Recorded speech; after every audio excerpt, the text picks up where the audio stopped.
Donc, Aslema Emel Jaïd, le livre Tunisienne et saveurs du terroir a gagné un prix spécial du jury. En fait, on a même créé une catégorie pour ce livre, ne rentrer dans aucune des cases, et c'est véritablement un bonheur. Alors, ce livre est une consécration du travail d'abord d'accompagnement d'un ministère qui est celui de l'agriculture, qui est soutenu par la coopération internationale allemande qui est la GIZ, et de toute une équipe qui a travaillé sur ce livre. Donc, je pense à l'équipe technique, à Omar pour le graphisme, à Monia Gastli pour le chef de projet, à Raouda pour la partie diététique, à Pierre Gassin pour les photos et j'en passe. Mais avant tout, ce livre n'est pas ni dédié à la GIZ, ni au ministère de l'Agriculture, ni à Amel Jaïd, ni à toute l'équipe qui a travaillé. Ce prix est un prix pour ces femmes qui, dans leur cuisine, dans leur région, dans leur terroir, cultivent, s'engagent pour leur famille, s'engagent pour leur petite localité. Qu'est-ce que fait ce livre? Ce livre raconte 4 régions.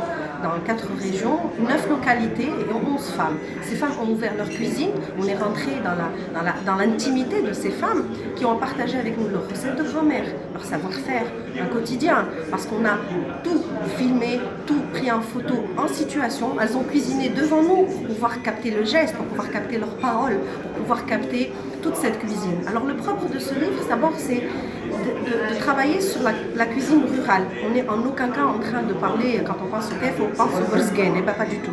Là, on est réellement dans la cuisine rurale, faite à partir de produits de ramassage, faite à partir de ce que donne la nature, qu'on a à portée de main. Et c'est une cuisine qui est simple, qui est extrêmement diversifiée. On a pu sonder la finesse de ce patrimoine, par exemple rien qu'avec un pain. Un pain, il est fait pour être dégusté le matin au petit déjeuner et mélangé avec des dattes, de l'huile d'olive. Il est cuit d'une certaine manière et le même pain, en accompagnement pour pouvoir saucer, il est plus épais. C'est vous dire quelle richesse on a découvert dans ce patrimoine-là. Alors les recettes sont très nombreuses, le livre est gratuit. Vous pouvez aller sur internet le télécharger, c'est Tunisienne et saveurs des terroirs. Ce livre rend hommage donc à tout ce savoir-faire, rend hommage à nos régions, rend hommage à ces groupements de femmes, elles sont plus de 150 voire 200 à être concernées par ce projet. Et surtout à mon avis, ce livre est annonciateur de quelque chose, c'est le début d'une nouvelle étape. Et là, je ne peux pas ne pas profiter de cette occasion pour inviter les Tunisiens, les touristes tunisiens, les touristes étrangers, à aller sur place déguster ces produits-là. Alors où est-ce qu'on peut les trouver? Dans les marchés, où est-ce qu'on peut les trouver? Souvent, même si vous prenez un moyen pour pouvoir vous orienter dans une petite localité, vous allez être reçu en enseigneur. Sur les marchés, les produits du terroir, aujourd'hui, c'est la première fois que dans le cadre d'un concours national des produits du terroir, on a un premier inventaire. Cet inventaire a répertorié plus de 500 produits tunisiens.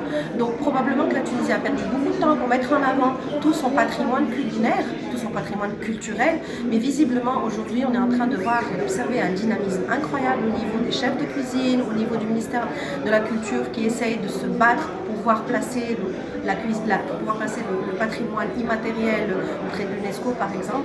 Et c'est vrai que même si actuellement, le pays passe par quelques petites turbulences.